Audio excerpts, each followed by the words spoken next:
Julianna Pena lost her title this past weekend in a very bloody fight. Pena had some brutal gashes to her forehead thanks to Amanda Nunes' sharp elbows. Dana White claimed that Pena was missing huge chunks from her forehead and had her immediately sent to a plastic surgeon after the fight.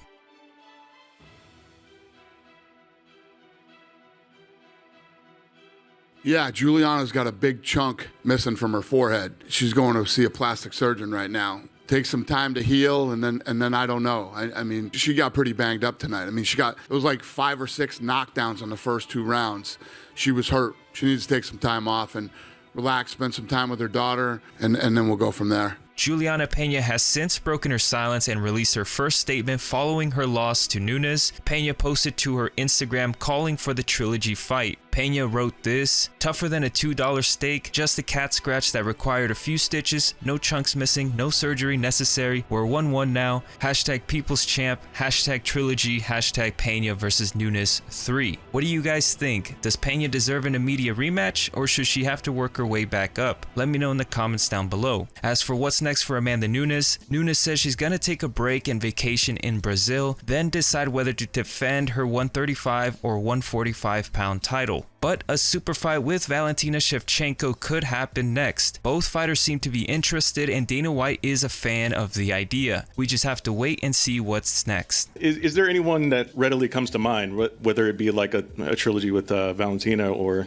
someone else that comes to mind for the next opponent for Amanda? Yeah, that's not a bad idea. Normally I would say, come on, man. That's not a bad idea. I mean, really, when you think about it. I'm not saying yes, I'm just saying it's not a bad idea. Conor McGregor is a huge fan of the Pena versus Nunes fights. Conor says he can't help but notice just how similar his 2 fights with Nate Diaz are to the Pena versus Nunes fights. McGregor says in both the first fights, the GOATs of the sports, aka Nunes and himself, were caught off guard and choked by their opponent. It's mad to me the similarity of last night's ladies bantamweight world title fight rematch to mine and Diaz. Fight number 1, the highly touted, the GOAT of the sport, me, Amanda Nunes. Just sheer toughness, willingness to fight, and caught off guard. Gives a couple of shots, then eats a couple of shots, then the tide turns, then gets choked. Conor goes on to say that in the rematch, both he and Nunes came back more confident and focused to get the win back. Yeah, no, confidence on the other side, tenacity, toughness, all that's still there. More focused work on Amanda Nunes' side, my side. But at the end of the original bout, so I'm not surprised, motherfuckers. And then again, I'm not surprised, motherfuckers. Julianna says it. And then the fight goes the exact same way in the second fight. Drop multiple times, just better prepared, cracks the shots, gets the drop multiple times, but then the toughness just still there. It's still in Amanda's face, still in my face. Some fights they're iconic mixed martial arts bouts that we're all lucky to witness. Conor ended his audio voicemail by stating how excited he is to come back and that we'll see him return to the octagon real soon. Moving on, there might be some beef brewing between Joe Rogan and flyweight champ Deiveson Figueiredo. During the early prelims broadcast for UFC 277, Joe Rogan was discussing the interim title fight between Moreno and Kai Kara-France that was set to take place later that night. Rogan said on the broadcast that he believes Moreno beat Figueiredo in their last fight, so in his eyes, Moreno and Kara-France are fighting for the real flyweight world title and not for the interim belt. And I think this is a fantastic interim title fight, and I believe it's the real world title fight. I don't think we're ever going to see Deiveson Figueiredo down at 125 again, and I think those two gentlemen, there's a real good argument that Moreno won that last fight as well. So that is, in my opinion, that's the world title fight right there.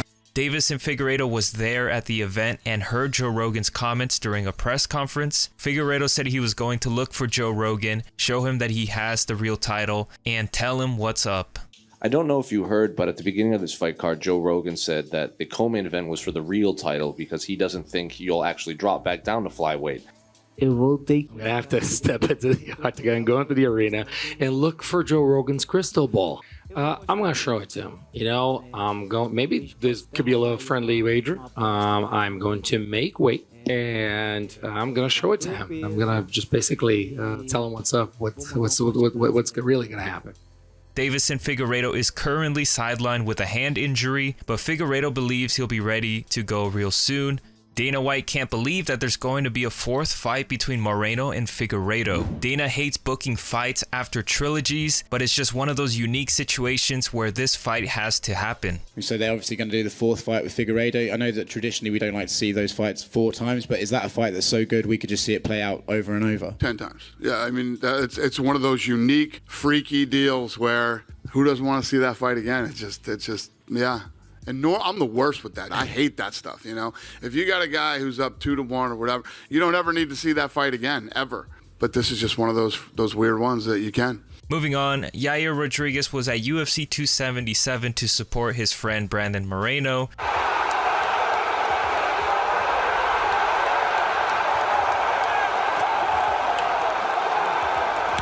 Where he spoke at a press conference and said he has no interest in fighting for an interim title. Alex Volkanovski is currently sidelined with a hand injury from his fight with Max Holloway. Dana White has said that it's possible the UFC makes Yair Rodriguez versus Josh Emmett for an interim featherweight title, but Yair has stated that he will sit out and wait for Volkanovski at all costs. Even Dana said that maybe they do the interim featherweight title fight. Have you heard from Dana or the UFC at all about plans for that? No, Dana didn't say that. Like some of you guys like said it, you know, and he was like, okay, I'm not against the idea, you know, but he didn't propose it at all. So what is in my mind right now is fighting Alexander Volkanovski, and that's all what is in my mind right now. Say Alex isn't ready for the rest of the year. Are you willing to wait for Alex, or would you be willing to like maybe fight for an interim title or something else? I'm waiting for him. Alex Volkanovski has publicly stated that he wants to fight the winner of Charles Oliveira versus Islam Makhachev next for a super fight. Yair Rodriguez says that if Volkanovski moves up to lightweight, Yair will still choose to sit out and wait for him to come back down instead of fighting for an interim. Yair hopes Volkanovski becomes double champ so that when he beats him, his accomplishment will be even greater. If Alex does go and fight for the 55-pound title, do you think it's only appropriate that you fight for an interim? No, I'm gonna wait for him. Hopefully he wins in the 55, so you know it's a bigger accomplishment for me whenever I get to fight him and beat him. Why exactly would you rather wait for him than fight anyone else for an interim title? Because why? You know, I'm already knocking the door for the title, so it doesn't make any sense. Dana White is not a fan of fighters that wait. Speaking at the post-fight press conference, Dana White shares his thoughts on this matter. Yair was back here and he said he wants to wait for Alex Volkanovski to heal, even if Alex goes after the lightweight title. Is there any update on that situation? No. And you know how I feel about waiting. If you want to know why Dana White apologized for allowing Deiveson Figueiredo inside the octagon during Brandon Moreno's post-fight interview at UFC 277, then click this video.